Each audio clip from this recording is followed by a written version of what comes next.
8:20, welcome back to the morning show on this Friday morning. We have previously talked about on this show about the scourge of food waste, how so many of us, whether it's intentional or not, end up wasting quite a bit of food because either we let the food sit in the fridge and spoil or, you're just simply not eating everything that's on your plate. Well, it turns out that the province is going to start helping households as well as businesses to try and reduce some of that food as well as organic waste through its new framework called the Food and Organic Waste Framework. We want to bring on now sustainability expert and E&I contributor Michelle Leslie to the program. Good morning, Michelle. Good morning, guys. How are you this morning? Pretty good. So Toronto has also introduced this new app to reduce food waste and, give meals to those in need. How much of an issue is food waste? Anecdotally, it seems to me like it's, obviously bad, but what are the numbers?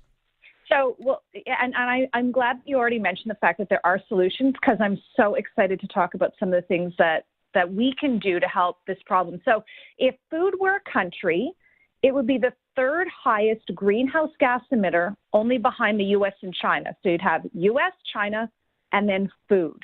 So in terms of the problem, it's a huge contributor to climate change because a lot of organic waste produces huge amounts of methane, which is about 30 times more damaging to the planet than carbon dioxide. It's not a sustainable use of resources. So when you think of like the water, the energy, everything that goes into the whole food production.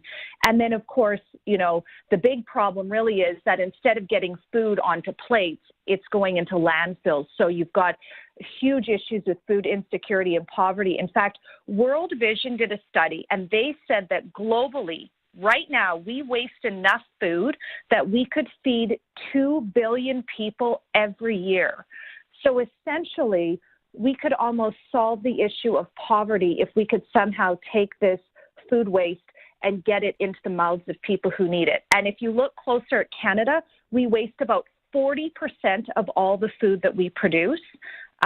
It's about 168 million tons of food that's wasted every year in North America. So it's a big issue. It's a big issue internationally. And even if you just look at the city of Toronto, for example, the Green Lane landfill costs about $250 million. And if we don't do something to divert this food waste, the province of Ontario is going to either have to expand or create about 16 new landfills by about 2050. So it's a big problem on a variety of fronts. And Michelle, how exactly are we going about wasting our food? Is it that a bunch of it gets end up becoming spoiled while in transport? Is it that we're simply not eating what's on our plate? Are we letting our food go bad as it's sitting in the fridge? Or are we just throwing out good food for absolutely no reason? So it's all of those things. It's also when you look at restaurants, for example, so there's a lot of food that's wasted there that actually ends up in landfills. We're buying too much. So instead of, shopping more frequently and buying less, we tend to buy things and it goes bad in our fridge. It's like you said, we're not eating things. A lot of people aren't really into leftovers. And so there's a variety of ways in which we're just not essentially using the food that we have. And it's interesting because, I want to mention one of the solutions because this really does come back to the industry of food. And when you think about restaurants and grocery stores and all of that, and all of the food waste that they have. So there's this app out of Toronto called Feedback. And what it does is its whole goal is to aim to reduce food waste within the restaurant industry. So you can download the app, you sign up, you can order food during off-peak hours. So you're going to help to reduce the food waste that the restaurants would produce. You can save up to 70% off your food order. And then on top of that, they're going to match meal donation to people in need. So that's a really cool concept as well. And part of this initiative by the provincial government is actually to help get Second Harvest online so that they can get some of this would-be food waste and divert it from landfills and into homes of people who need it. And there's another cool, I don't know if you want to talk about this, Supriya, but in the prairies, there's a website called prairiegleaners.com. And their whole motto is to try to get fresh produce that would make it to landfills and instead to redistribute it across the globe, essentially. So they take fresh produce, they use solar drying, they dehydrate it, they make about 50 million servings a year, and they distribute it to about 40 different nations. So that's really cool.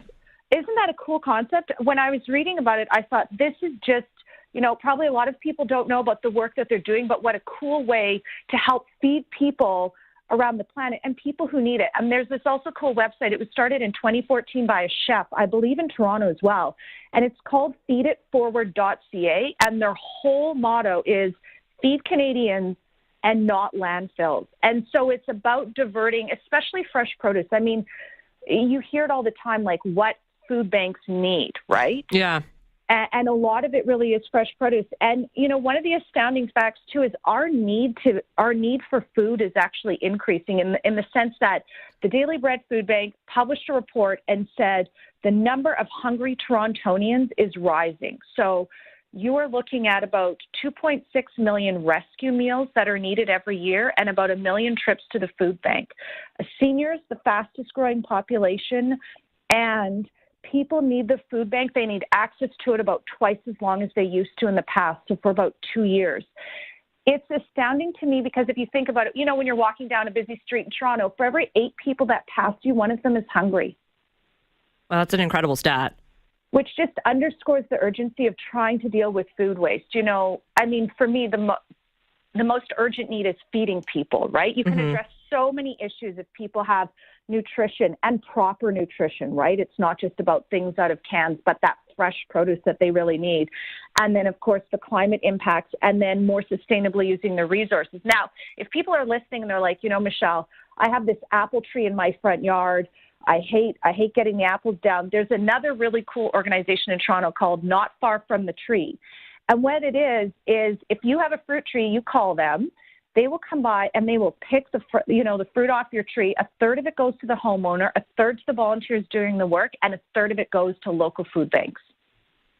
Michelle, I just want to ask you one last question on this, because I certainly think what the province is doing is laudable, and I think it's obviously a step in the right direction. However, I would also note that there are other jurisdictions, I think France is one of them, that has basically made it illegal for grocery stores and for restaurants to be wasting food.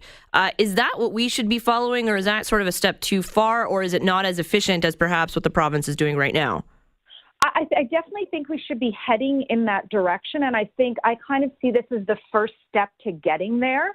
But in addition to what the province is doing, I also think that it's really important for us as individuals to be more aware of our relationship with food and how we can get involved with, different local grassroots community organizations to help ensure that we're addressing this problem of food waste, and to really help to make sure that food is going, not to landfills, but it's going onto the dinner plates and into the homes of the people who need it the most.